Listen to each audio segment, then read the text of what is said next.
వందనాలు. కూడికి నడిపిస్తున్న ప్రియులు అనోక్ గారికి కూడా వందనాలు తెలియజేస్తున్నాను. యోబు గ్రంథం 3వ అధ్యాయంలో నుంచి దేవుని వాక్యాన్ని చదువుకున్నాం. యోబు తాను పుట్టిన దినమును ఈ అధ్యాయంలో శపిస్తున్నాడు. యోబు గురించి చాలా మంది పాజిటివ్ గా మాట్లాడేవాళ్ళు మొదటి అధ్యాయంలోనే ఆగిపోతారు, కానీ వాళ్ళని 3వ అధ్యాయంలోకి తీసుకొని రావాలి. అలాగని యోబు చెడ్డవాడు కాదు. అయితే యేసుక్రీస్తునందు ఉన్నవారు అనే అనుభవము కంటే గొప్పగా యోబును గురించి మాట్లాడే వాళ్ళు ఉన్నారు. మనం ఇక్కడ ఎటువంటి దుర్నీతి లేకుండా మనము పరిశుద్ధాత్మ ద్వారా విషయాలు ధ్యానం చేస్తున్నప్పుడు యోబు గ్రంథం 1వ అధ్యాయంలో దేవుడు యోబును గురించి అపవాదితో మాట్లాడుతున్నాడు. అయితే విశ్వాసుల విషయంలో యేసుక్రీస్తు మనలను గురించి దేవునితో మాట్లాడుతున్నాడు. అందుచేత ఇది చాలా డిఫరెంట్ సెనారియో, లేకపోతే చాలా డిఫరెంట్ కంటెక్స్ట్ అన్నమాట. మనం అర్థం చేసుకుంటే ఇది చాలా ప్రత్యేకమైంది. యోబు గ్రంథంలో యోబు యొక్క యథార్థత, యోబు యొక్క భక్తి, యోబు చెడుతనం విసర్జించడం, ఇదంతా కూడా అది నీతి ద్వారా కృపచేత కలిగిన అనుభవం కాదు. ఎందుకంటే నీతి ద్వారా కృప అనేది నీతిమంతుడైన ఉత్తరవాది ఉన్నవారికి మాత్రమే కలుగుతుంది. యోబు కొరకు నీతిమంతుడైన ఉత్తరవాది లేడు. కాబట్టి యోబు గ్రంథాన్ని ధ్యానం చేసి విశ్వాసం ఎప్పుడు కూడా తీర్పు తెచ్చకూడదు. అయితే ప్రతి విషయాన్ని కూడా మనం ప్రభు ఆత్మ ద్వారా పొందుకుంటున్నాం. 2వ అధ్యాయంలో నుంచి నేను కొన్ని సంగతులు విన్నాం. 3వ అధ్యాయంలో యోబు తాను పుట్టిన దినాన్ని శపిస్తున్నట్లుగా మనం చూస్తున్నాం. కారణం ఏంటంటే మనము మొదటి 2 అధ్యాయాల్లో జరిగిన సంభవాలు గమనిస్తున్నాం. అయితే మన వ్యక్తిగత జీవితాల్లోకి వస్తే ఈ అధ్యాయంలో మాట్లాడుతున్నట్లుగా 11వ వచనంలో, గర్భం నుండి నేను బయలుదేరగానే నేనేల ప్రాణం విడవకపోతిని, మోకాళ్ళ మీద నన్నేల ఉంచుకొనిరి, నేనేల స్తనములను కుడిచితిని అనే మాట ఇందులో వ్రాయబడింది. కాబట్టి తన యొక్క బ్రతుకును ఆయన అసహించుకుంటున్నాడు. తన పుట్టుకను ఆయన శపిస్తున్నాడు. ఎప్పుడైతే మనం ఫెయిల్ అయిపోతామో మన లైఫ్ కూడా చాలా సార్లు ఇలాగే మనం మాట్లాడుకుంటూ ఉంటాం. అయితే దైవ గ్రంథంలో లూకాసు వార్త 1వ అధ్యాయంలో ఒక మాట చదువుదాం. చూడండి, లూకాసు వార్త 1వ అధ్యాయం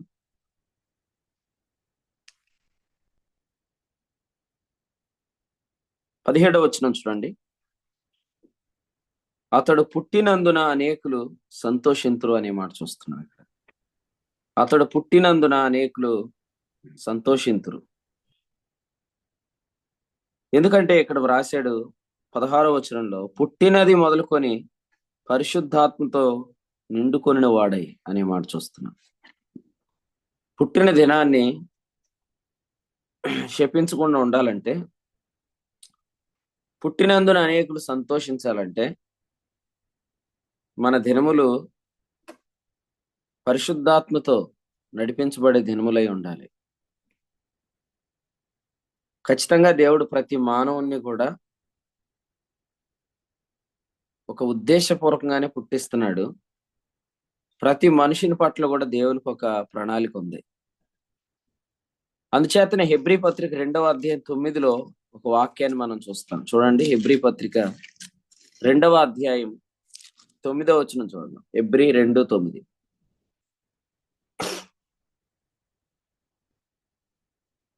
దేవుని కృప వలన ఆయన ప్రతి మనుషుని కొరకు మరణమును అనుభవించినట్లు. దేవుని కృప వలన ఆయన ప్రతి మనుషుని కొరకు మరణము రుచి చూశాడు. అంటే దేవుని కృపలో ప్రతి మనుషుడు కొరకు కూడా ప్రభు ప్రాణం పెట్టాడు. కాబట్టి ప్రతి మానవుని పట్ల దేవుని యొక్క చిత్తం ఉంది. ప్రతి మనిషిని పట్ల దేవుని చిత్తం ఉంది. ప్రతి విశ్వాస పట్ల అనట్లేదు నేను, ప్రతి మనుషుని పట్ల. ఎందుకంటే దేవుని కృపను దైవ గ్రంథంలో ఏమన్నాడంటే నీ చిత్తము అన్నాడు. దైవ కృపను ఏమన్నాడంటే నీ చిత్తము అన్నాడు. హెబ్రీ పత్రిక 10వ అధ్యాయంలో చూడండి, 7వ వచనంలో, అప్పుడు నేను గ్రంథపు చుట్టలో నన్ను గూర్చి వ్రాయబడిన ప్రకారం దేవా నీ చిత్తము నెరవేర్చుటకు ఇదిగో నేను వచ్చి ఉన్నాను అన్నాడు. సో దేవుని కృప అంటే దేవుని చిత్తం.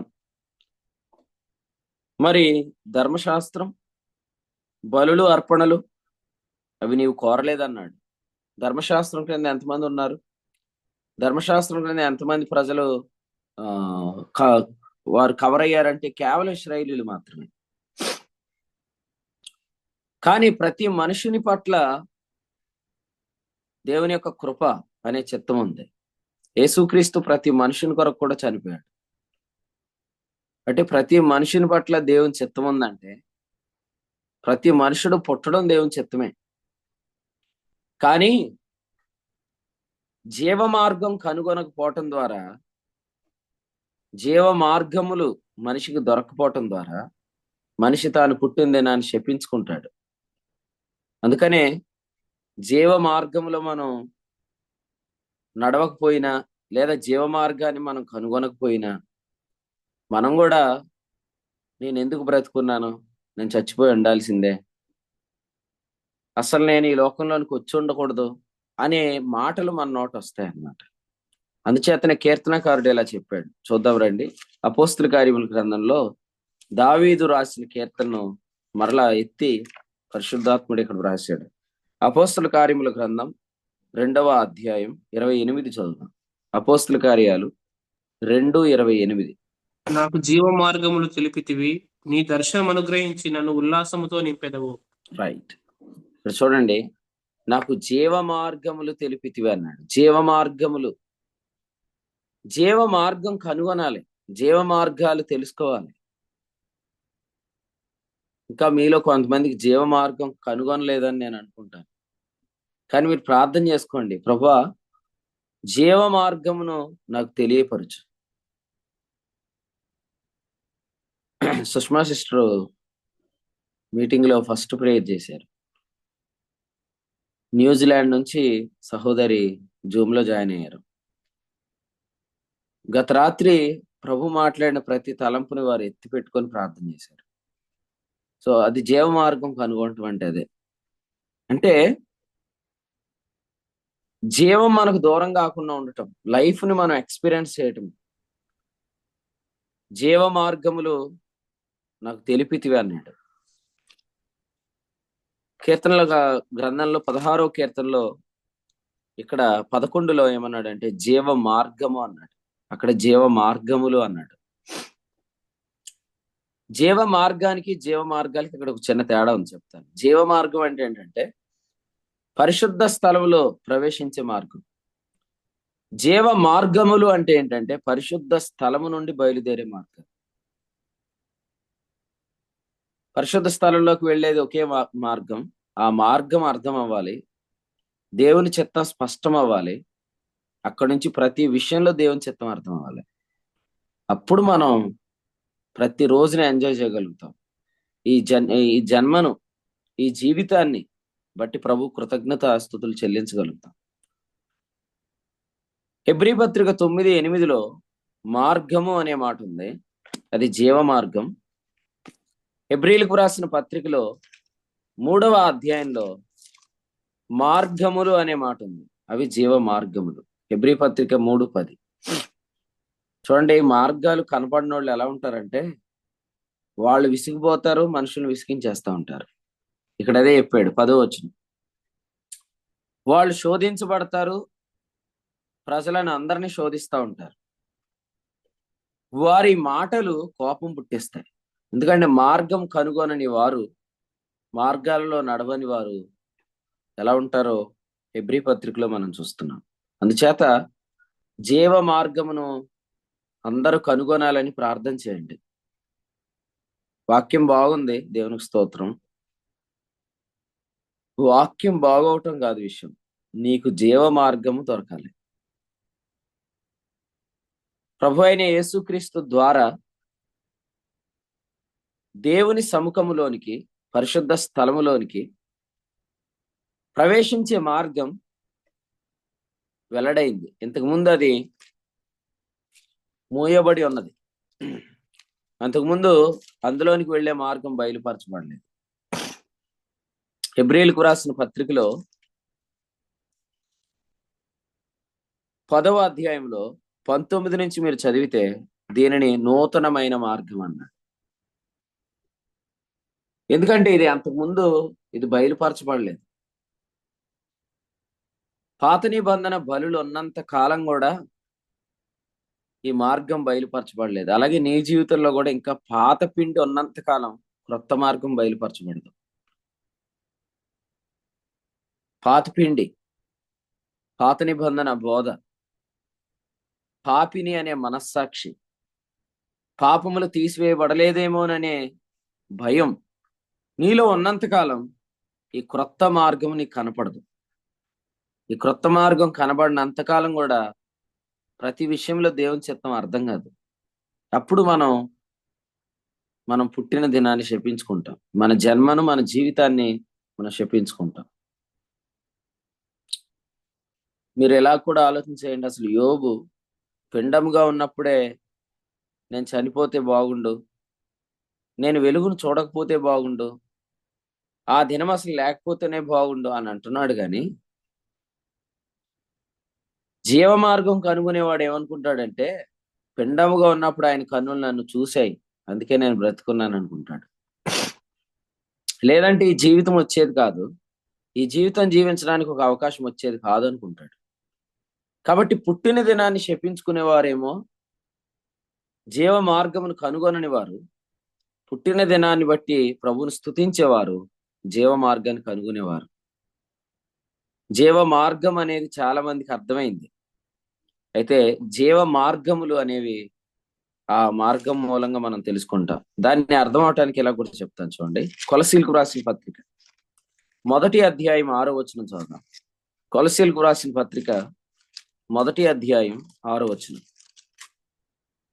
ఈ సువార్త సర్వలోకంలో ఫలించుచు వ్యాపించున్నట్టుగా మీరు దేవుని కృపను గూర్చి విని సత్యముగా గ్రహించిన నాట నుండి మీలో రైట్, సహితము ఇదే జీవ ఫలించుచు మార్గము తెలుసుకోవటం అంటే ఏంటంటే దేవుని కృపను సత్యముగా గ్రహించటం.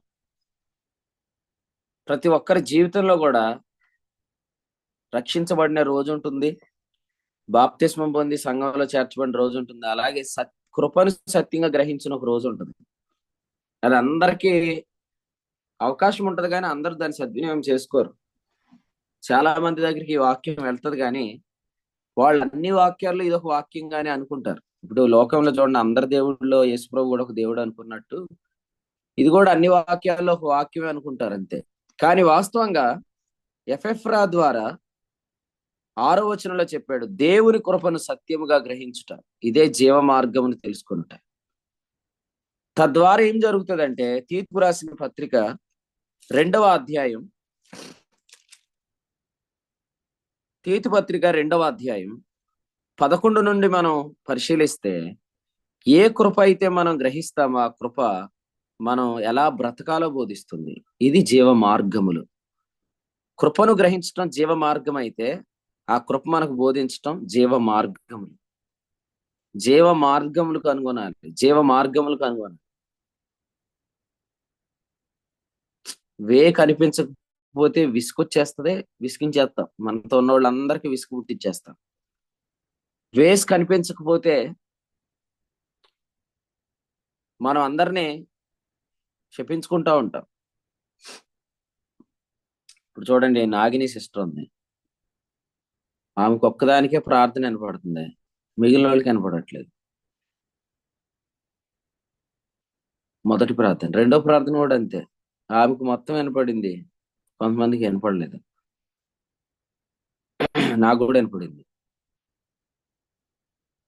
ఇప్పుడు ఈ సహోదరి గురించి కానీ, మొన్న సాక్ష్యం చెప్పిన మహేష్ అన్న గురించి కానీ ఆలోచించండి. వారు 2 కాళ్ళు లేకుండా, వారు కదలకుండా, వారు ఒకే స్థలానికి పరిమితం అయిపోయి వారు ఉన్న చోటనే ఉండిపోయారు. కానీ ఆ చెల్లి ప్రతిరోజు వీడియో ఆన్ చేసుకొని కూర్చుంటది, ప్రతిరోజు వాక్యం శ్రద్ధగా వింటది, విన్న వాక్యాన్ని స్టేటస్ పెడుతుంది.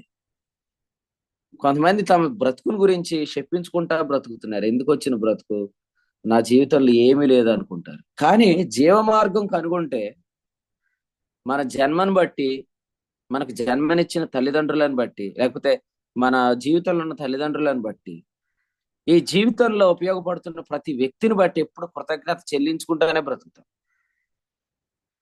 దీనికి కారణము ముఖ్యంగా ఈ ఉదయకాలం ఒక్కటే, మార్గములు కనబడాలి. జీవ మార్గం. కొన్నిసార్లు మీకు ఏదైనా ఒక విషయంలో దేవుని చిత్తం తెలియకపోతే వెంటనే మీరు జీవ మార్గాన్ని జ్ఞాపకం చేసుకోండి. వెంటనే మీకు జీవ మార్గాలు తెలియపడతాయి. ప్రభువా, నేను యేసుక్రీస్తు రక్తం వల్ల నీ సన్నిధిలోనికి వచ్చాను, నీ ఎదుట నేను నిలబడ్డాను, నేను నీ సన్నిధిలో ఉన్నాను అని జీవ మార్గాన్ని జ్ఞాపకం చేసుకుంటే ప్రతి విషయంలో దేవుని చిత్తం అర్థం అవుద్ది. కొలసి పత్రిక 1:6 ఏమన్నాడు? దేవుని కృపను సత్యముగా గ్రహించుట అన్నాడు. దానికి మనం ఏం పేరు పెట్టాం? జీవ మార్గమును తెలుసుకొనుట అని పెట్టాం కదా. ఇప్పుడు కొలసి పత్రిక 4వ అధ్యాయం చదవండి. కొలసీలకు రాసిన పత్రిక 4:12. కొలసీలకు రాసిన పత్రిక 4:12. మీలో ఒకడును క్రీస్తు యేసు దాసుడునైన ఎపఫ్రా మీకు వందనములు చెప్పుచున్నాడు. మీరు సంపూర్ణులను, ప్రతి విషయంలో దేవుని చిత్తమును గూర్చి సంపూర్ణాత్మ నిశ్చయత గలవారినై నిలకడగా ఉండవలనని ఇతడు ఎల్లప్పుడూ మీ కొరకు తన ప్రార్థనలో పోరాడుచున్నాడు. రైట్. ఇక్కడ ప్రాముఖ్యమైన విషయం ఏంటి? దేవుని చిత్తము తెలుసుకోండి. కాదు, ప్రతి విషయంలో దేవుని చిత్తం, ప్రతి విషయంలో. సో దీన్ని జీవ మార్గములు అని మనం గమనిస్తాం. ప్రతి విషయంలో జీవ మార్గాన్ని మనకి ఇచ్చింది ఎందుకంటే ప్రతి విషయంలో దేవుని చిత్తం తెలుసుకోవడానికి ఇచ్చాడు, జీవ మార్గాలు తెలుసుకోవడానికి ఇచ్చాడు. అందుచేత క్రైస్తవ జీవితం అనేది ఉత్సాహంతో కూడిన జీవితం అన్నాడు హెబ్రీ 3:6. ఉత్సాహం. నీలా ఉత్సాహం ఉందా?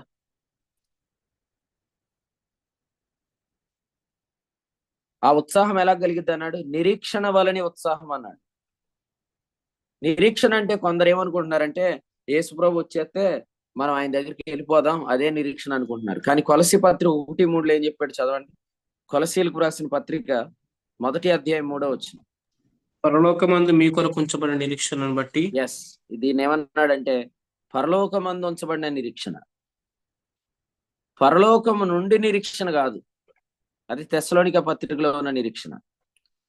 పరలోకమందు ఉన్న నిరీక్షణ అంటే ప్రతిదినం పరలోకం మూలంగా జీవించటం, పరలోకంలో భద్రం చేయబడిన ఆ జీవాన్ని ఎక్స్పీరియన్స్ చేయటం, ఆ నిరీక్షణ వాళ్ళని ఉత్సాహంతో బ్రతికే దినాలు. నీ దినాలేనా అన్నా? నాకు జీవ మార్గాలు అయితే దొరకట్లేదన్నా అంటే నువ్వు జీవ మార్గాన్ని మరొకసారి జ్ఞాపకం చేసుకో. ప్రభు అయిన యేసుక్రీస్తు ద్వారా, ఆయన రక్తము ద్వారా దేవుని యొక్క సముఖంలోనికి రావటం. మీకు ఒక విషయం చెప్తాను, మీరు దేవుని చిత్తానుసారం కానీ ఏ మార్గంలో వెళ్ళినా జీవ మార్గంలో మీరు లేకపోతే మీకు సమాధానం కలగదు. రెండవది, మీరు చాలా సాతాను చేతులు ఇబ్బంది పడతారనమాట. కారణం ఏంటంటే రోమాపత్రిక 8వ అధ్యాయంలో వాక్యంలో ఏం రాశాడు తెలుసా? ఆత్మానుసారమైన మనస్సు జీవమును సమాధానమునై ఉన్నది అన్నాడు 6వ వచనం. ఆత్మానుసారమైన మనస్సు జీవమును సమాధానమునై ఉన్నది అన్నాడు. ఆ సమాధానం గురించి మాట్లాడుతూ ఇదే రోమాపత్రికలో ఏం చెప్పాడంటే 16వ అధ్యాయం వచ్చిన 20లో సమాధాన కర్తయగు దేవుడు సాతానును మీ కాళ్ళ క్రింద శీఘ్రముగా చితుకు త్రొక్కించును అన్నాడు. కాళ్ళ క్రింద ఉండాల్సిన వాడు కాళ్ళ క్రింద లేకపోవటానికి కారణం నీకు సమాధానం లేకపోవటమే. కాళ్ళ క్రింద ఉండాల్సిన వాడు కాళ్ళ క్రింద లేకపోవటానికి కారణం సమాధానం లేకపోవటమే. కానీ సమాధానం ఎందుకు ఉండదు అంటే జీవ మార్గంలో ఉండకపోతే, దేవుని చిత్తానుసారంగా మీరు వెళ్ళకపోతే సమాధానం అనేది ఉండదు.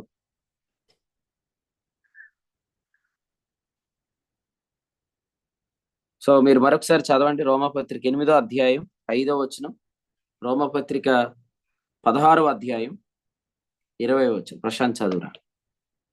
శరీరానుసారులు శరీర విషయముల మీద మనసుంతురు, ఆత్మానుసారులు ఆత్మ విషయముల మీద మనసుంతురు. శరీరానుసారమైన మనస్సు మరణము, ఆత్మానుసారమైన మనస్సు జీవమును సమాధానమునై ఉన్నది. రోమపత్రిక 16వ అధ్యాయము 20వ వచనం. సమాధానకర్తయగు దేవుడు సాతానును మీ కాళ్ళ కింద శీఘ్రముగా చితక తొక్కించును. సో ఈ వచనం గమనించండి. సమాధానం అనేది సాతానును మన కాళ్ళ క్రింద చితక త్రొక్కించే అంశం. మరి మిమ్మల్ని నేను ప్రశ్న అడుగుతున్నాను, మీరు జీవ మార్గాల్లో నడవకపోతే మీ శత్రువు మీ కాళ్ళ క్రింద ఉండడం మాత్రమే కాదు, చాలా నష్టం చేసేస్తాడండి. నిర్లక్ష్యం వద్దు.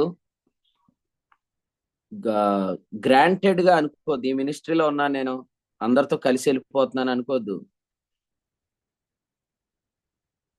ఇశ్రాయేలీలు ఐగుప్తులో నుంచి గుంపులు గుంపులుగానే వచ్చారు, కానీ వారిలో నమ్మకపోయిన వారిని తర్వాత ప్రభు నాశనం చేశాడు. నాశనం చేశాడంటే అర్థం ఏంటంటే అది నిత్య అగ్నిగుండం గురించి కాదు చెప్తుంది. నేను నిన్న కూడా చెప్పాను, అగ్నిగుండం వేరు, వెలుపటి చీకటి వేరు. అగ్నిగుండంలోనికి ప్రభు విశ్వాసులను పంపించడు, కానీ దేవుని రాజ్యాన్ని స్వతంత్రించుకోలేదు. అందరితో కలిసి వెళ్ళిపోతున్నాం, అందరితో కలిసి ఉంటున్నాం కాదు. వ్యక్తిగతంగా నీకు రెవల్యూషన్ ఏమొస్తుంది, వ్యక్తిగతంగా నీకు జీవం ఏం బయలుపరచబడుతుంది, నీకు సమాధానం ఉందా? సాతాన్ని కాళ్ళ క్రింద చితక త్రొక్కించబడుతున్నాడు. అంతేగాని మీతో ఉంటే మాకేం కాదులే బ్రదర్, మీతో కలిసి అలా ప్రయాణం చేసేస్తామంటే ఇది గ్రాంటెడ్ వే కాదు. ఇది వే అంటే రెవల్యూషన్ అని మనం అర్థం చేసుకోవాలి. నూతనమైనది జీవము గల మార్గం అన్నాడు. నూతనమైనది జీవము గల మార్గం అంటే ఈ మార్గంలో జీవం ఉంది. కాబట్టి ప్రతి అడుగులో కూడా ఉపదేశించబడాలి మనం. అదే చూస్తాను చూడండి, మత్తయి సువార్తలో ఈ మాట నేను కరీంనగర్ లో కూడా ప్రభు ఆత్మ ద్వారా జ్ఞాపకం చేశాను. 2వ అధ్యాయంలో 12వ వచనంలో బోధించబడిన వారై అనే మాట ఉంచండి. దేవుని చేత బోధించబడిన వారై వారు మరి ఒక మార్గమున తమ దేశమునకు తిరిగి వెళ్ళిరి. బోధించబడుతూ ప్రయాణం చేయటం.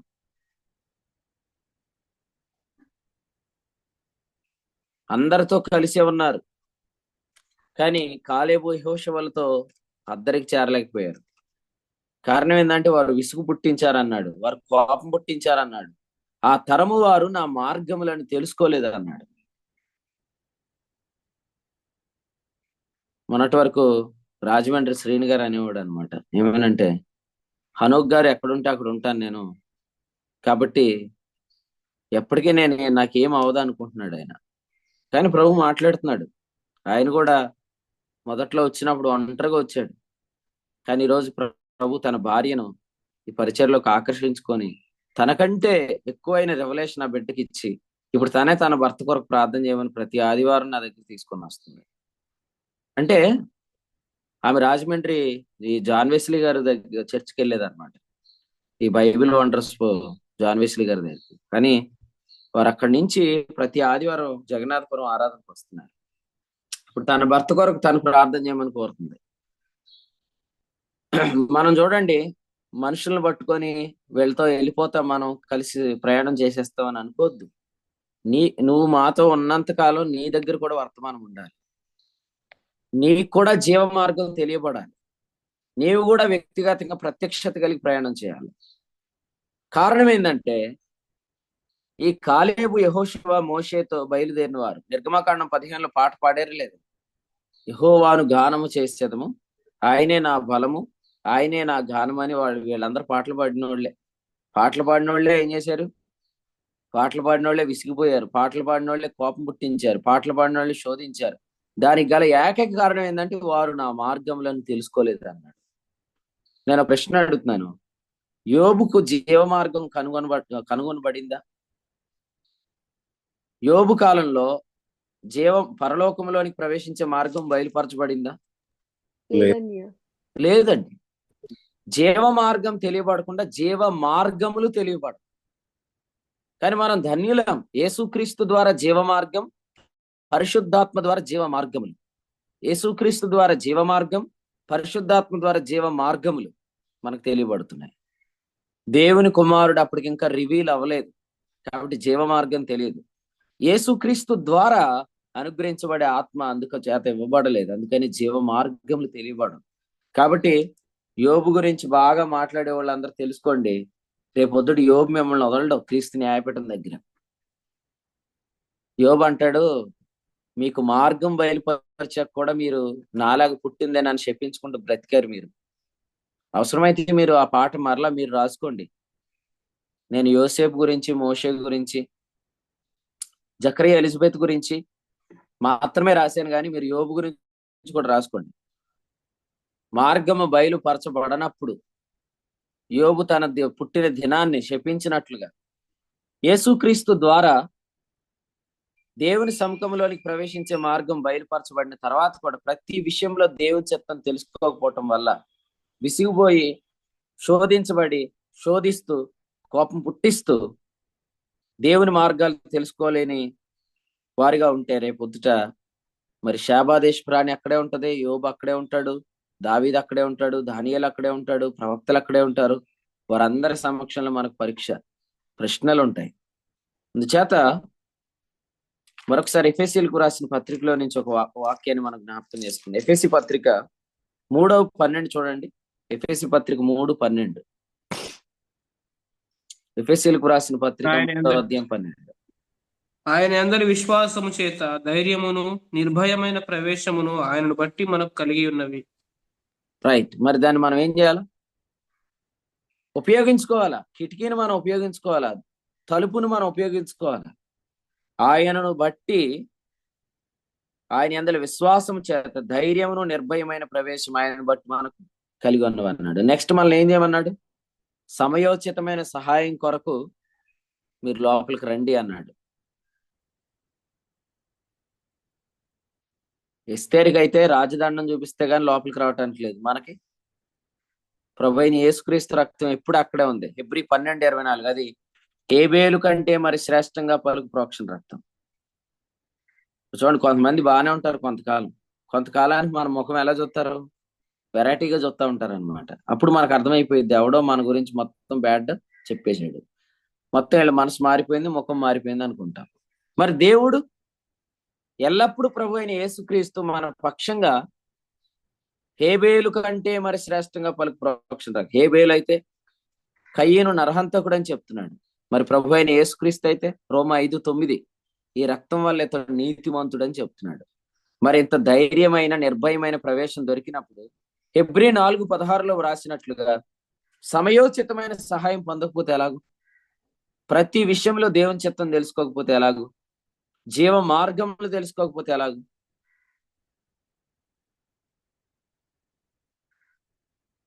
కాబట్టి ప్రియమైన సహోదరుడా, సహోదరి, నువ్వు విసిగిపోతున్నావా? కోపం పుట్టిస్తున్నావా? నువ్వు శోధిస్తున్నావా? ఒకవేళ నీవు పుట్టిందే నన్ను శపిస్తున్నావా? నీ జీవితం మీద నీకు నిరాశ కలిగిన ప్రతిసారి ప్రభు దగ్గరికి వెళ్ళిపోవాలని ఆశపడుతున్నావా? రోమా 7:24 ప్రకారం ఓడిపోతున్నావా? ఓడిపోయి నేను ఎంత దౌర్భాగ్యుడిని అంటున్నావా? ఖచ్చితంగా నీవు జీవ మార్గాన్ని ఉదయకాలం ధ్యానిస్తూ ఉండు. జీవ మార్గం నీకు బయలుపరచబడతాయి. యేసుక్రీస్తు ద్వారా కలిగిన ప్రవేశాన్ని జ్ఞాపకం చేసుకోండి. పరిశుద్ధాత్మ ద్వారా బయలుదేరటం మీకు అర్థమవుతుంది. మార్క్స్ వార్త 16వ అధ్యాయం చూడండి. మార్క్స్ వార్త 16వ అధ్యాయంలో నుంచి మరొక మంచి మాట చూద్దాం. మార్క్స్ వార్త 16వ అధ్యాయంలో 19-20 వచనాలు చూద్దాం. ఇలాగ ప్రభువైన యేసు వారితో మాట్లాడిన తరువాత పరలోకమునకు చేర్చుకొనబడి దేవుని కుడిపార్శ్వమున ఆసీనుడయ్యను. వారు బయలుదేరి వాక్యమంతటా ప్రకటించిరి. ప్రభు వారికి సహకారుడై ఉండి. ఇక్కడ చూడండి, 19వ వచనంలో పరలోకమునకు చేర్చుకొనబడి, ఈ అనుభవమే జీవ మార్గం. 20వ వచనంలో వారు బయలుదేరారు. ఇది జీవ మార్గములు. జీవ మార్గం యేసుక్రీస్తు ద్వారా కలిగింది. జీవ మార్గములు పరిశుద్ధాత్మ ద్వారా కలుగుతుంది. అంచేతనే ఇందాక చెప్పే కదా, పుట్టింది మొదలుకొని ఆత్మ చేత నడిపించబడుతున్న వ్యక్తిని తాను పుట్టిన దినాన్ని లేదా పుట్టినందున అనేకులు సంతోషిస్తున్నారు. జకర్యాకు ఆనందం, ఎలిజబెత్కు ఆనందం, కొండసీమలందు ఉన్నవారికి ఆనందం. మాత్రమే కాదు, యోహాను అనేకులకు ఆనందం కలిగించాడు, పిల్లలకు, తల్లిదండ్రులకు. కాబట్టి నువ్వు పుట్టిన దినాన్ని బట్టి చాలా మంది ఆనందించాలి. ఇతడు పుట్టకపోతే అనుకోవాలన్నమాట. ఇది ఎప్పుడు జరుగుతుంది అంటే మనం జీవ మార్గములు తెలుసుకునేటప్పుడు అన్నమాట. జీవ మార్గములు అంటే మరలా జ్ఞాపకం చేస్తున్నాను, పరలోకము నుండి బయలుదేరుట. పేతురు 1:12 చూడండి. పేతురు రాసిన మొదటి పత్రిక 1వ అధ్యాయం 12వ వచనం. పరలోకము నుండి పంపబడిన పరిశుద్ధాత్మ వలన అనే మాట చూస్తున్నాం. పరలోకము నుండి పంపబడిన పరిశుద్ధాత్మ. ఎస్కేలు గ్రంథం 47 ఏమన్నాడు దీన్ని? పరిశుద్ధ స్థలములో నుండి పారు నది అన్నాడు కదా. ఇలా పేరు పెడదామా? జీవ మార్గములు అంటే ఏంటి? జీవ నదులే. యేసుప్రభు చెప్పారు కదండి, కడుపులో నుండి జీవ జల నదులు అన్నాడు. జీవ జల నదులు పారుట అన్నమాట. కాబట్టి ఈ ఉదయకాలం వేళ దేవుని వాక్యం వింటున్న మనం యెహెజ్కేలు గ్రంథం 47వ అధ్యాయంలో పరిశుద్ధ స్థలములో నుండి పారుతున్న నదిని మనం చూస్తున్నాం. యెహెజ్కేలు గ్రంథం 47వ అధ్యాయంలో వచనం 12, ఈ నది నీరు పరిశుద్ధ స్థలములో నుండి పారుచున్నది. అసలు పరిశుద్ధ స్థలంలోనికి ప్రవేశం ఎలా కలిగింది? యేసుక్రీస్తు ద్వారా, రక్తము ద్వారా. ఆ రక్తము నుండి ఇప్పుడు ఒక నది బయలుదేరింది అనమాట. ఆ రెస్ట్ లో నుంచి రివర్ స్టార్ట్ అయింది. కాబట్టి రివర్స్ ఫ్రమ్ రెస్ట్ అనమాట. Reverse from rest. ఆ మాత్రమే కాదు, బావులు అన్నాడు, ఓటలు అన్నాడు, జలలు అన్నాడు. సో మన లైఫ్ అంతా కూడా ఇలా ఉండాలి. అప్పుడు పుట్టిందేనని చెప్పిస్తామా? నిజంగా నీ భార్య నీతో చెప్పాలన్నమాట, మీరు పుట్టకపోయి ఉంటే ఒక మంచి వ్యక్తి నాకు లేకపోతున్నాను. నీ భర్త నీతో చెప్పాలి, మీ పిల్లలు చెప్పాలి, ఖచ్చితంగా చెప్తారు. మనం అసలు చాలా మంది మన బర్త్డేని చాలా మంది ఇష్టపడతారు. ఇతడు పుట్టాడు. అపోస్తుల కార్యాలు 3:26లో కొంతమంది పుట్టుకను వర్తమానం ఏం రాసిందంటే లేపాడు దేవుడు. కాబట్టి కొందరు పుట్టడం కాదు, కొందరు వాళ్ళ బ్రతుకు సార్థకమైనప్పుడు వారి గురించి వాక్యం ఏముందంటే వీళ్ళు పుట్టారని లేదు, దేవుడు వారిని లేపాడని ఉంది. సో నేను కూడా ఈ వర్తమానాన్ని బట్టి ఇలా చెప్తాను, ఈ జనరేషన్ పుట్టిన జనరేషన్ కాదు, ఇది లేపిన జనరేషన్. దేవుడే ఈ తరాన్ని లేపాడు అని మనం నమ్మాలి. బ్రతుకు సార్థకం అయితే అపోస్తులు 3:26, బ్రతుకు సార్థకం కాకపోతే యోబు 3:1. కాబట్టి జీవితం సార్థకమైనప్పుడు మనం పుట్టాము అనే దానికంటే మనల్ని దేవుడు లేపాడు. ఆదిలాబాద్ లో దేవుడు ప్రశాంత్ను పుట్టించాడు కాదు, ప్రశాంత్ను లేపాడు. అలాగే మిమ్మల్ని నన్ను లేపాడు అనే పేరు రప్పించుకోవాలన్నమాట. అప్పుడు మన బర్త్డేకి చాలా మంది సంతోషిస్తారు. ఎందుకంటే మనం పుట్టలేదు, మనం లేచాం. ఇక్కడున్న ప్రతి విశ్వాసి కూడా, క్రీస్తునందు దేవుని నీతి అన్న ప్రతి విశ్వాసి కూడా కారణ జన్ముడులా అంటారు కదా. ఖచ్చితంగా మీ పట్ల ఒక ప్రత్యేకమైన ఉద్దేశం దేవుని సంఘంలో ఉంది. దేవుని రాజ్యంలో ఖచ్చితంగా మీ ద్వారా ఉద్దేశం ఉందండి. అందుచేత దయచేసి మీ పుట్టిన దినాన్ని బట్టి మీరు ఆనందించే పరిస్థితులు తెచ్చుకోవాలంటే ఇక్కడ చెప్పినట్లుగా పరిశుద్ధ స్థలములో నుండి పారుతున్న జీవ జల నదులు, పరలోకము నుండి బయలుదేరుతున్న పరిశుద్ధాత్మ అనే అనుభవం వల్లే మనము బయలుదేరాలి అనే మాట చూస్తున్నాం. జీవ మార్గాలు అనే మాట మనం చూస్తున్నాం. అబ్రహాం గురించి మనం ఒక మంచి మాట చదువుతాం చూడండి. అబ్రహాం గురించి ఆదికాండ గ్రంథంలో ఒక వాక్యాన్ని మనం చదివితే 12వ అధ్యాయం వచనం 9, అబ్రాహాము ఇంకా ప్రయాణం చేస్తున్నాడు. అది మంచి మాట. సాగిపోతున్న వారు కొంతమంది ఆగిపోయారు, కొంతమంది వెనక్కి తిరుగుతున్నారు, కొంతమంది వీడియోలు ఆఫ్ చేశారు. ఎందుకంటే వాళ్ళకి అయిపోయింది ఓపిక. తీసేయండి వాళ్ళని, తీసేసి వాళ్ళకి రెస్ట్ ఇచ్చేయండి బాబు. ఆదికాండం 12వ అధ్యాయం. అబ్రాహాము ఇంకా ప్రయాణం చేస్తున్నాడు. యెహెజ్కేలు గ్రంథం 47 అన్నాడు, ఆయన ఇంకా నన్ను నడిపిస్తున్నాడు అన్నాడు. ఆయన ఇంకా నన్ను నడిపిస్తుంటుండగా అన్నాడు. కాబట్టి ఎంతవరకు మన ఆసక్తి ఉంది? ప్రారంభమేనా? ప్రారంభంలోనేనా? ఇందాక ప్రసాద్ అన్న ప్రార్థన చేస్తున్నాడు, ఆది కాండం నుండి యోబు గ్రంథం వరకు. ఇది నీ నమ్మకత్వమే, ప్రభు నమ్మకత్వం. కొందరు రోజు వస్తారు, రోజు రారు, నిద్రపోతారు, వీడియోలు ఆన్ చేసుకోరు. కొంతకాలానికి ఇంకా ఈ జూమ్ మీటింగ్ బ్రతికే ఉందా అని దర్శనం చేసుకోవటానికి వస్తారు, కొబ్బరికాయ కొట్టి వెళ్ళిపోతారు. కానీ దేవుడు నిలబెడతాడు అంతే. ప్రభు వచ్చే దినం వరకు. ఒకళ్ళు అడిగారు అనమాట, 27 ర్యాప్చర్ అయితే ప్రకటన గ్రంథం అయ్యిద్ది అని. మీరు కావాలంటే చూడండి, కరెక్ట్ గా ఈ స్టడీ 5 సంవత్సరాలు ఉంటాయని మనం ముందుగానే చెప్పి ప్రారంభించాం. అది కరెక్ట్ 27కి అయిపోయింది ఈ కంప్లీట్ ప్రకటన గ్రంథానికి. కాబట్టి ఈ రోజు లెక్క పెట్టుకోండి అంతే కూర్చొని. నేనేం జ్ఞాపకం చేస్తున్నానంటే, ఇంకా ప్రయాణం చేసే జీవం రావాలండి, ఇంకా ప్రయాణం చేసే ఆసక్తి రావాలి. అది ఎప్పుడు వస్తుందంటే, నువ్వు మార్గాన్ని కనుగొంటేనే వస్తుంది. నిన్న అన్నం ఈరోజు పనిచేయదు, నిన్న మన్న ఈరోజు పనిచేయదు, నిన్నటి అనుభవంతో ఈరోజు పనిచేయద్దు. ఈ దిన వాక్యం, ఈ దిన ఆహారం మనకు అవసరం. అందుకనే ఈ జర్నీని గ్రాంటెడ్ గా ఎవరు చేయలేరు. ఈ జర్నీని ఖచ్చితంగా రెవల్యూషన్ ద్వారా మాత్రం మనం చేయగలుగుతాం. ఆదికాండం 12లో అబ్రాము ఎక్కడి నుంచి ప్రయాణం చేస్తున్నాడు చూడండి. అబ్రాము బలిపీఠం దగ్గర నుంచి ప్రయాణం చేస్తున్నాడు. 8వ వచనంలో బలిపీఠం కట్టాడు. అబ్రాము బలిపీఠం దగ్గర నుంచి ప్రయాణం చేస్తున్నాడు. బలిపీఠము అంటే రక్తం ఉన్న చోటు, ప్రయాణము అంటే నది. కాబట్టి రక్తం ఉన్న చోటు నుండి బయలుదేరుతున్న నది, విశ్రాంతిలో నుంచి బయలుదేరుతున్న నది, పరలోకం నుండి బయలుదేరుతున్న పరిశుద్ధాత్మ. కాబట్టి బలిపీఠము నుండి బయలుదేరుతున్న ప్రయాణాలు అది ఇంకా సాగుతానే ఉంది. సాగిపోతున్న వాడికి ఏం చెప్పాడు దేవుడు? 13వ అధ్యాయం కృపానిధి, ఇది చదువు, 14 చదవండి. సాగిపోతున్న వాడికి ప్రభు ఏం చెప్పాడు?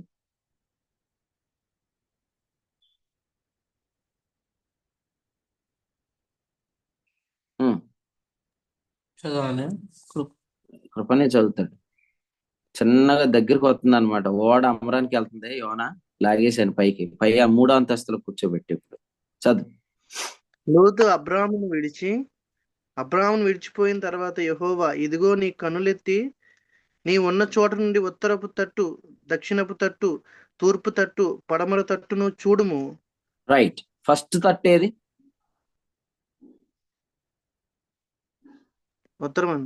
ఉత్తరపు తట్టు కదా. నది బయలుదేరుతున్న నది ఏ దిక్కు నుంచి? ఉత్తర దిక్కు. అబ్రహాం కంగారు పడకరా అబ్రహాం. యెహెజ్కేలు గ్రంథం 47వ అధ్యాయం 1వ వచనం చదవండి. అతడు మందిరపు గుమ్మమునకు నన్ను తోడుకొని వచ్చెను, మందిరము తూర్పు ముఖముగా ఉండెను. నేను చూడగా మందిరపు గడప క్రింద నుండి నీళ్లు ఉబ్బుకి తూర్పుగా పారుచుండెను. అది తూర్పు.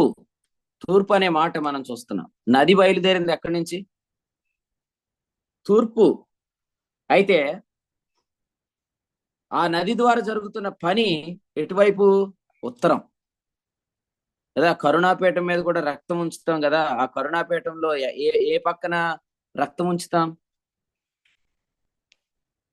లేవికాండం 16-14 చదవండి. ఇది నేను ఇంజనంలో చెప్పిన వర్తమానం. లేవికాండం 16-14.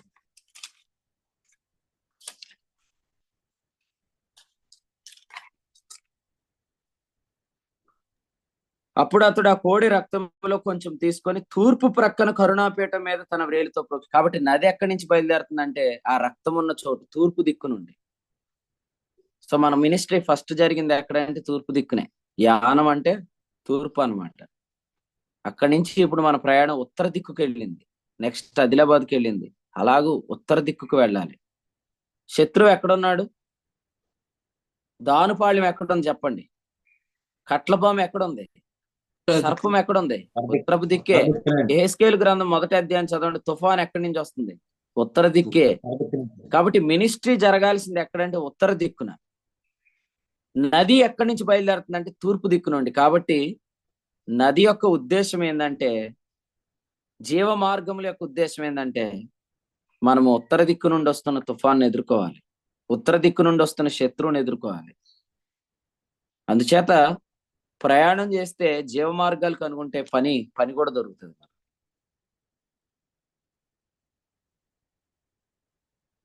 ఎవరు ఆనందిస్తారంటే, పని దొరుకుతున్న వాళ్ళు ఆనందిస్తారు, పనిలో ఉన్నవాళ్ళు ఆనందిస్తారు. పని పాట లేనివాడు ఏం చేస్తాడు? సాతాన్ గడిని ఎప్పుడైనా మీరు అడిగారా, ఎరా హ్యాపీగా ఉన్నావని? సాతాన్ గడు ఎప్పుడు హ్యాపీగా ఉన్నాడు, ఎందుకంటే వాడికి ఏ పని లేదు. కానీ దేవదూతలు ఏం చేస్తున్నారు? యోహాను సువార్త 1 ఆఖరి వచనంలో ఎక్కుచూ దిగుతున్నారు. హెబ్రీ 1:14 పరిచర్య చేస్తున్నారు కదా. దేవదూతలు ఎంత ఆనందంగా ఉంటారంటే, ప్రకటన గ్రంథంలో 5వ అధ్యాయంలో మీరు చదివితే కోట్ల కొలది దూతల స్వరం మనం వింటున్నాం 11వ వచనం. కాబట్టి చాలా హ్యాపీగా ఉండేవాళ్ళు పరిచర్య పొందుతున్న వాళ్ళు. కాబట్టి మీ అందరి కొరకు కూడా నేను ఏం ప్రార్థన చేస్తున్నాను, పరిచర్య మీకు దొరకాలి, జీవ మార్గం మీరు కనుగొనాలి, మీకు పని దొరకాలి. సో ఆత్మయందలి ఆనందం ఆత్మ కార్యాల్లో పాలువారమైనప్పుడే ఉంటుంది. కాబట్టి పని లేని వారి కొరకు మీరు చూసుకుంటూ ఇతడు ఏ పని చేయట్లేదు, ఇతడు క్రీస్తు న్యాయపడి అందరూ సిగ్గుపడతాడు, ఇవన్నీ మనం వదిలేద్దాం. నీకు దేవుడు అప్పగించిన పని ఏంటి? ప్రభు నీకు బయలుపరుస్తున్న పని ఏంటి? నువ్వు చాలా హ్యాపీగా ఉంటావు. ఇప్పుడు శిష్యులు ఆహారం కొనడానికి వెళ్ళారు. వచ్చినప్పుడు యేసుప్రభు ఎలా ఉంటాడు అనుకున్నారు? ఈయన ఇప్పుడే అలసిపోయాడు, బావి దగ్గర చాలా సొమసిల్లిపోయి ఉంటాడు, మనం వెళ్ళి నిద్రలేపి అన్నం పెట్టాలనుకున్నారు. కానీ వచ్చేటప్పటికి ఆయన ఎలా ఉన్నాడు? ఆయనకు పని దొరికింది. ఆయన అంటాడు, మీకు తెలియని ఆహారం నా దగ్గర ఉందంటాడు, మీకు తెలియని ఆహారం నా దగ్గర ఉందంటాడు. కాబట్టి ఆయనకి పని దొరికింది అనమాట. కాబట్టి పని దొరికితే ఎంతో హ్యాపీ. ఆయన ఆల్రెడీ రీఫ్రెష్ అయిపోయాడు. మళ్ళీ ఇప్పుడు వాళ్ళు వచ్చి అన్నం పెట్టాలో వద్దని ఆలోచిస్తున్నారు. ఎందుకు? ఆల్రెడీ ఆయన చాలా రీఫ్రెష్గా ఉన్నాడు అనమాట. మనం కూడా అంతే. నేను రాంబాబు అన్న, చెప్పు నీ పని ఏంటి?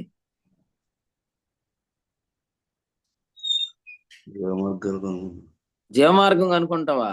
అయ్యి బాబోయ్, ఈరోజు ఏం చెప్పాను అసలు సోదరుడ.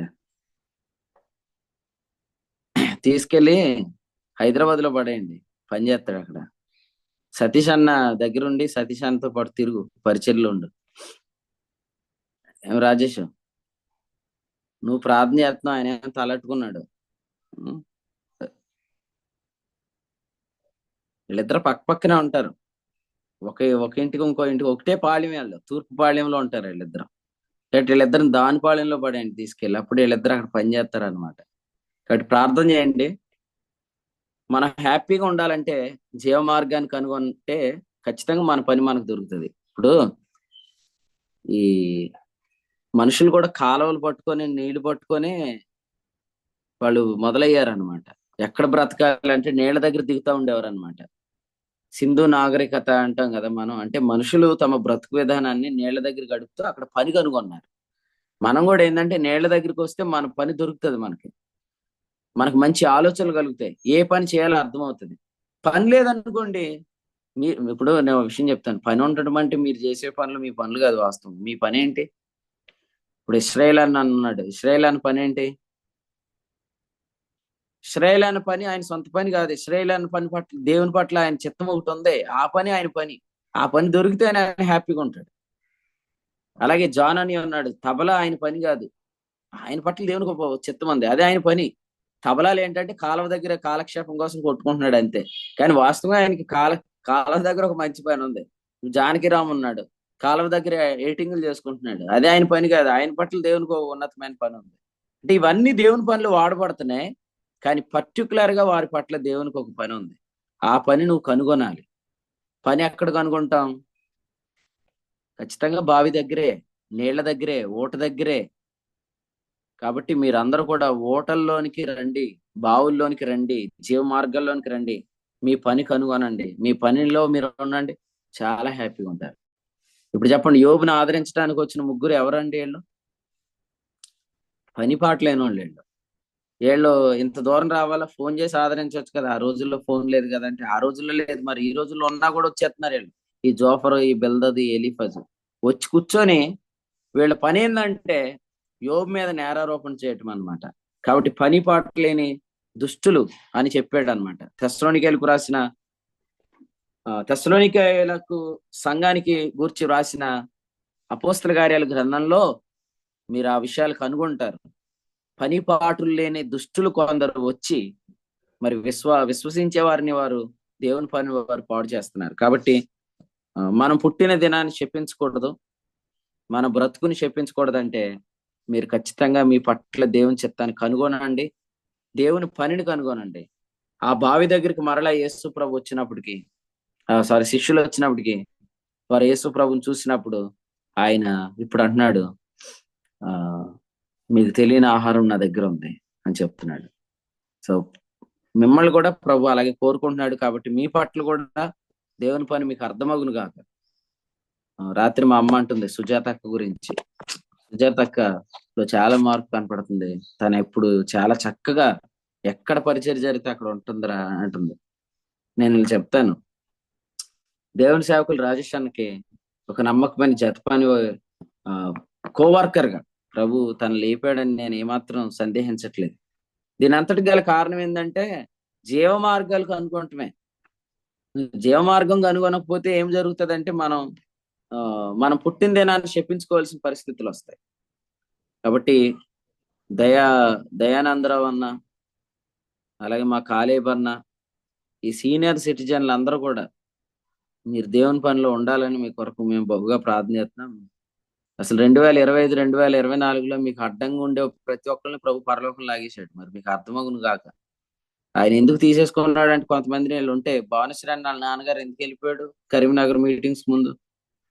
ప్రభు పిలుచుకున్నాడు. ఆయన ఉంటే ఈయన మనతో ఉంటాడేంటి? ఉండలేడు కదండి. అందుకని దేవుడు కొంతమందిని తన సన్నిధిలో ఉంచాడనమాట. ఇప్పుడు నువ్వు నా పని చేయమని. కాబట్టి కాలేబ్ గారు, అర్జునరావు మాస్టర్ ఫోన్ చేస్తున్నాడని అత్తమాట వెళ్ళిపోయేవారు. ఇప్పుడు ఇంకా ఎవరి పేరు చెప్పండి బాబు, ఇంకెవరి పేరు చెప్తాడని లాగేస్తాడు పైకి దేవుడు. కాబట్టి మీ పని ఏంటో మీరు గుర్తించి ఆడికి వెళ్ళిపోండి. అవసరమైతే ఉండి వెళ్ళిపోండి, ఉండిలో ఉండండి.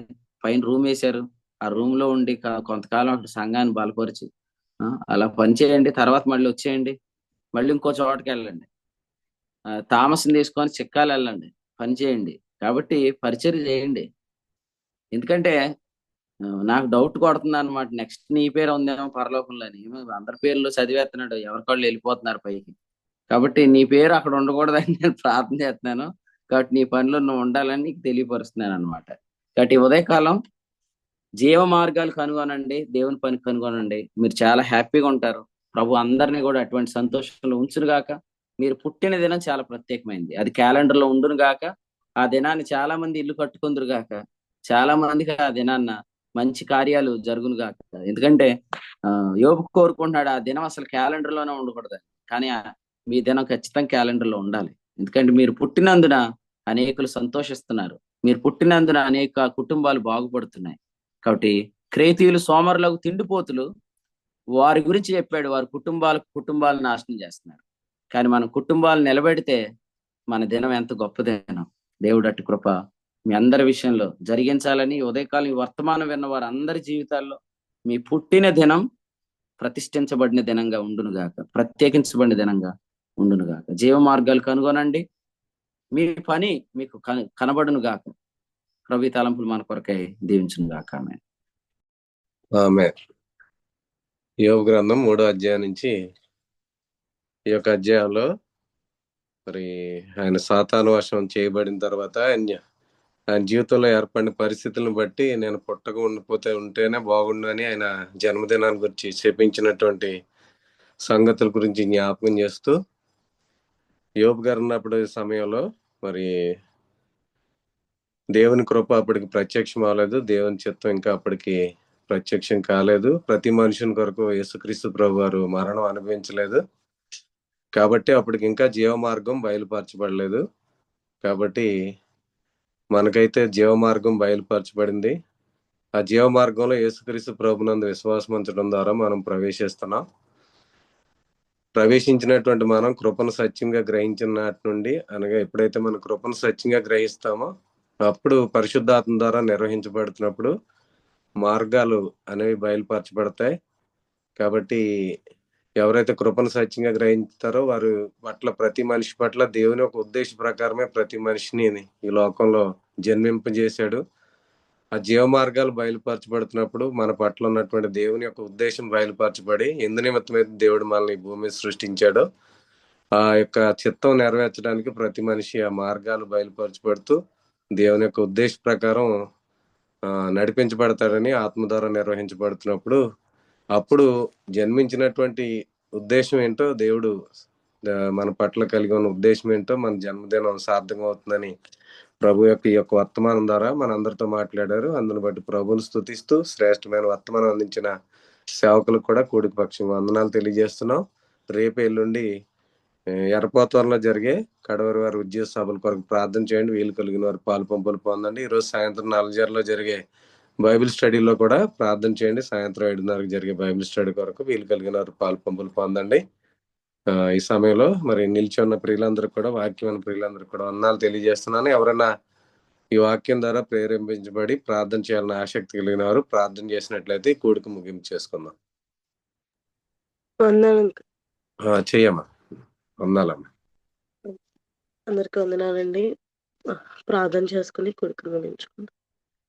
పరిశుద్ధమైన దేవ, కృపగల మా తండ్రి, నీకు వందనాలు, స్తోత్రము చెల్లించుకుంటున్నాం తండ్రి. అయా మీ కృపను బట్టి, మీ కాపుదలను బట్టి మీకు వందనాలు, స్తోత్రము తండ్రి. అయా మమ్మల్ని ప్రేమించి మా జీవితాల్లో అయా మరొక దినమును మాకు అనుగ్రహించిన ఉదయకాల సమయంలో ప్రభా, అయా మీ వర్తమాన వాక్యం ద్వారా మాతో మాట్లాడినందుకు మీకే స్తోత్రము చెల్లించుకుంటున్నాము తండ్రి. మీకు వందనాలు ప్రభా. అయా దేవా, మరి యోబు జీవ మార్గమును తెలుసుకొనలేదు గనక అయా తాను పుట్టిన దినమును శపించుకుంటూ ఆ దినము ఉండకపోతే బాగుండు అయా,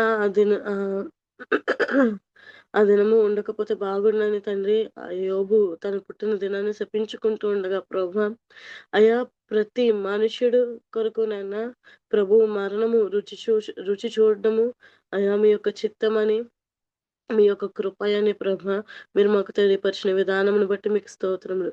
అయా ప్రతి మనుషుడు ప్రభ అయా ఎడల మీరు ప్రత్యేకమైన ఉద్దేశమును కలిగి ఉన్నారని ప్రభ, అయా జీవ మార్గమును ప్రతి మనుషుడు కనుగొనటమే మీ యొక్క చిత్తమని, మీ యొక్క కృపను అయా సత్యముగా గ్రహించడమే మీ యొక్క చిత్తమని ప్రభా, జీవ మార్గమును కనుగొనడం అని ప్రభా మీరు తెలియపరిచిన విధానమును బట్టి నీకు స్తోత్రములు. అయా మార్గము బయలుపరచబడిన వారు అయా తాము విసిగిపోతూ అనేక మందిని విసిగించేవారుగా వారు ఉన్నారు. అయా మరి అట్టి విధంగా కాకుండా ప్రభా మాకు మార్గమును బయలుపరిచి అయా కృపను సత్యముగా గ్రహించే ఆ యొక్క గొప్ప ధన్యతను మీరు మాకు అనుగ్రహించి అనుదినము తండ్రి అయా జీవ మార్గమును మాకు బయలుపరిచిన మీరు జీవ మార్గములను కూడా మాకు బయలుపరుస్తూ తండ్రి, ఆ మార్గంలో మమ్మల్ని నడిపిస్తూ తండ్రి మీరు మాకు అనుగ్రహిస్తున్న వర్తమాన వాక్యమును బట్టి ప్రభా, అయా అత్యధికములు అమూల్యములైన మీ యొక్క వాగ్దానమును బట్టి ప్రభా మీకు వందనాలు, స్తోత్రము చెల్లించుకుంటున్నాం తండ్రి. అయా ప్రభా మీకు స్తోత్రములు తండ్రి. అయా పరిశుద్ధ స్థలంలో ప్రవేశించే మార్గమును మాకు బయలుపరిచారు.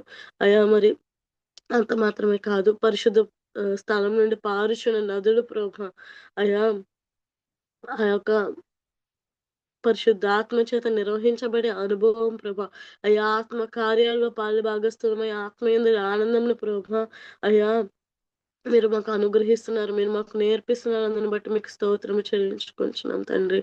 అయా మరి కృపను సత్యంగా తెలుసుకోవడం జీవ మార్గం అని కృపచేత బోధించబడ్డం, ఎలా బ్రతకాలో ఎలా జీవించాలో అయా యొక్క కృపచేత బోధించబడమే జీవ మార్గములని ప్రభా అయా మీరు తెలియజేస్తున్నారు. అందుని బట్టి మీకు వందనాలు, స్తోత్రము చెల్లించుకుంటున్నాము తండ్రి. అయా మీరు ఇటు రీతిగా తండ్రి పరిశుద్ధాత్మ ద్వారా ప్రభా మీరు బయలుపరుస్తున్న సంగతులను బట్టి ప్రభా, అయా సంగతులు బయలుపరచబడడం ద్వారా మీరు మాకు అనుగ్రహిస్తున్న ఆత్మీయ ఆనందమును బట్టి మీకు స్తోత్రము చెల్లించుకుంటున్నాము తండ్రి. అయా మరి తండ్రి అయ్యా మీరు మా ఎడల కలిగిన చిత్తమునకు వేరుగా ఏది చేసేవారుగా కాదు కానీ ప్రభా, అయా మీ చిత్తమును అనుసరించి ప్రభా అయా మేము నడుచుకునేవారుగా తండ్రి, పరిశుద్ధాత్మ చేత నిర్వహించబడేవారుగా ప్రభా అయా మా సొంత కార్యములు చూసుకునేవారుగా కాదు గాని ప్రభా అయా ఆత్మ కార్యములలో పాలుభాగస్తులమయ్యా. ఫిలిప్పీ పత్రిక 1 అధ్యాయంలో రాయబడినట్లు ప్రభా ఆ శ్రేష్ఠ కార్యములలో మేము పాలుభాగస్తులమై ప్రభా అయా మీ యొక్క దినం వరకు ప్రభా మీరు మా చేత అయా ప్రారంభించిన ఈ సత్క్రియను ప్రభా కొనసాగించేవారుగా ప్రభా అయా సత్క్రియలు మా ద్వారా జరిగిస్తూ తండ్రి మేము ఏమాత్రములను సోమరుల వలె కాదు, నిష్ఫలుల వలె కాదు గాని ప్రభా అయా నిత్య రాజ్యంలో సమృద్ధి అయిన ప్రవేశం పొందినట్లు ప్రభా అయా మేం జీవిస్తూ అనేక మందిని అయా జీవ మార్గంలోనికి నడిపించడి వారుగా ప్రభా అయ్యా ప్రభా మరి క్రేతీయుడైతే తండ్రి కుటుంబాలను నాశనం చేయుచుండగా ప్రభా పాడు చేయుచుండగా ప్రభా అయా మరి జీవ మార్గములు మీరు మాకు బయలుపరిచి ఉన్నారు. అయ్యా మమ్మల్ని అనుదినము జీవింపజేస్తున్నారు తండ్రి. మేము జీవించుటను బట్టి తండ్రి మా ద్వారా అనేకమైన కుటుంబాలు ప్రభా కుటుంబాలుగా ప్రభా ఈ యొక్క మార్గములు తెలుసుకుని ఈ యొక్క మార్గముల్లోనన్నా వారు బయలుదేరి నడిచినట్లు తండ్రి అట్టి అట్టి అపరిమితమైన కృపను మీరు మా ఎడలు విస్తరింప చేయమని ప్రభా అయా నీతి ద్వారా కృప ద్వారా జీవితం అనే మీ ప్రణాళికను మీ యొక్క ఉద్దేశములు ప్రభా మా ద్వారా అనేక మంది తెలుసుకున్నట్లు ప్రభా అయ్యా మేము అటు విధంగా పరిశుద్ధాత్మ చేత మాత్రమే మేము నిర్వహించబడినట్లు ఉదయ కాలంలో మీరు మాకు బయలుపరిచిన ప్రతి ఒక్క సంగతిని బట్టి ప్రభా మీకు వందనాలు స్తోత్రములు తండ్రి. అయా సాగిపోచిన వారిని మీరు గణపరుస్తానన్నారు ప్రభా. మేము ఏ విషయాన్ని బట్టి అయా ఆగిపోకుండా ప్రభా నిరీక్షణ వలన ఉత్సాహములు ప్రభా ధైర్యములు ప్రభు మేము తుద మట్టుకు చేపట్టి తండ్రి అయ్యా ముందుకు సాగిపోవటకు మీరు ఇస్తున్న వాగ్దానములను బట్టి మీరు ఇస్తున్న అయ్యా యొక్క ఆత్మ నడిపింపును బట్టి మీకు స్తోత్రములు తండ్రి. అయ్యా ఈ యొక్క వర్తమాన వాక్యమును మాకు అందించిన అయ్యా మమ్మల్ని బలపరుస్తున్న మీ యొక్క నమ్మకమైన గృహ నిర్వాహకుని బట్టి మీకు వందనాలు స్తోత్రము చెల్లించుకుంటున్నాము తండ్రి. అయ్యా మరి అంతము మట్టుకు మీరు నిలిచి ఉండే కృపను మా అందరికీ మీరు అనుగ్రహించమని ప్రభా అయ్యా ఏ విషయంలోనూ అభ్యంతరపడేవారుగా కానీ వెనుక తిరిగేవారుగా కానీ మేము ఉండకుండా అయ్యా మరి యెహెజ్కేలు గ్రంథం 1 అధ్యాయంలో వెనుతిరగక ప్రభా ముందుకే కొనుక్కోబడుతున్న ఆ 4 జీవుల వలె ప్రభా అయ్యా పరిశుద్ధాత్మ చేత నిర్వహించబడుతూ ముందుకే ముందుంచబడిన ఉన్నతమైన పిలుపునకు కలుగు గొప్ప బహుమానం కొరకు మా ముందుంచబడిన పోరాటంలో అయ్యో ఓపికతో మేము ముందుకు కొనసాగునట్లు మీరు మాకు సహాయం దయచేయమని ప్రభా అయ్యా మా ద్వారా జరిగే సత్క్రియల వలన ప్రభా అయ్యా మీ నామమునకు మహిమ కలుగునట్లు ప్రభా మీరే మీ కృపను అనుగ్రహించమని తండ్రి మీకు వందనాలు స్తోత్రము చెల్లించుకుంటూ ఇంకను అయ్యా ఇదనం వాక్యం వినిన వారిలో ఎవరైనా ప్రభు జీవ మార్గమును తెలుసుకొనని వారు కనుగొనని వారు తండ్రి ఆ యొక్క గ్రహింపులైన వారు ఒకవేళ ఉన్నట్లయితే తండ్రి ఈ యొక్క వర్తమానం ద్వారా వారికి కూడా గ్రహింపు కలుగును గాకని ప్రార్థిస్తూ తండ్రి అయా ఈ దినం వర్తమానం విన్నవారు ప్రతి ఒక్కరు ఆత్మ కార్యాల్లో పాలువారు అగుదురుగాకని ప్రార్థిస్తూ తండ్రి మీరే అట్టి కృపను అనుగ్రహించమని ఇంకా నువ్వు జరగవలసిన ప్రతి కార్యములను మీరే సహాయం అనుగ్రహించండి అయ్యా వారు బయలుదేరి ప్రకటిస్తున్నప్పుడు తండ్రి అయ్యా వెంటనే మీరు సూచక్రియలు జరిగించి ఆ యొక్క వాక్యమును మీరు ఎలా అయితే స్థిరపరుస్తున్నారో ప్రభా అయ్యా అట్టి కార్యముల చేత ఈ దినము ప్రకటించబడిన వాక్యములు కూడా వెంటనే సూచక్రియలు జరిగించటం వలన అయ్యా మీరు ఒక వాక్యమును స్థిరపరచమని ప్రభా అయ్యా వెల్లడి అగున ఈ విశ్వాసములకు తండ్రి ఆమెనని చెప్పుచు తండ్రి మేము లోబడుతూ లభించిన వాటిని బట్టి క్రమంగా నడుచుకుంటూ తండ్రి ఈ యొక్క వర్తమానములకు ముద్ర ఉంగరములుగా క్రీస్తు రాయబారులుగా మేమందరం పనిచేయనట్లు మీరే సహాయం దయచేయమని ప్రభా మీరే కృపను అనుగ్రహించమని అయ్యా నమ్మకస్తులైన పనివారిగా ప్రభా అయ్యా ఇంటిని నిర్మించేవారిగా ప్రభా అయ్యా విశ్వాసులకు బోధించవలసిన మేము బోధించేవారుగా నమ్మకస్తులుగా మేము ఉండినట్లు మీరు సహాయం దయచేయమని ప్రభా మరొక్కసారి మీకు స్తుతులు వందనాలు చెల్లించుకుంటూ తండ్రి అయా అతడు పుట్టుట వలన అనేక మంది సంతోషించురని తండ్రి అయా గ్రంథంలో రాయబడిన రీతిగా ప్రభా మేము పుట్టిన దినమును బట్టి నాన్న అనేకులు సంతోషించే విధముగా ప్రభా మేము అయ్యా మీ సేవకుడి నోట నుండి మీరు పలికించిన విధంగా ప్రభా మేము పుట్టిన దినమున అనేక మంచి కార్యములు జరుగునట్లు ప్రభా అనేకులు సంతోషించినట్లు అనేకులు జీవించినట్లు అనేకులు జీవ మార్గములు కనుగొని జీవ మార్గములలో వాళ్ళు ప్రయాణం చేయనట్లు ఆత్మచేత నిర్వహించబడినట్లు తండ్రి ఇట్టి కార్యములు మా ద్వారా జరిగించబడుతూ తండ్రి మీ నామమునికే మహిమ ఘనత ప్రభావములు కలుగును గాక అని ప్రార్థిస్తూ అయ్యా మీరు బయలుపరిచిన సంగతులను బట్టి మిమ్మల్ని స్తుతిస్తూ తండ్రి ఇది నేను జరగబోయే కార్యములన్నిటిలో ప్రభా అయ్యా సాయంత్రకాలం నన్ను జరగబోయే బైబిల్ స్టడీలోని సమస్తంలోనూ మీరు కృపను కాపుదలను అనుగ్రహించమని మీ యొక్క ఆత్మ సహాయమును దయచేయమని అయ్యా మా రక్షకుడును ప్రియప్రభు యేసుక్రీస్తు వారి నామంలో స్తోత్రములు చెల్లిస్తూ ఈ కూడికను ముగిస్తున్నాము తండ్రి ఆమేన్. అందరికీ వందనాలు. ఆమేన్. ముగింపు ప్రార్థన చేసిన దేవుని సేవకురాలు శ్రావణి గారికి అలాగే కూడికలోని ప్రియులందరికీ వందనాలండి. ఒకరికొకరు వందనాలు తెలియజేసుకున్న తర్వాత కూడికి ముగింపు చేసుకుందాం. అందరికీ అందరికీ వందనాలు. వందనాలు.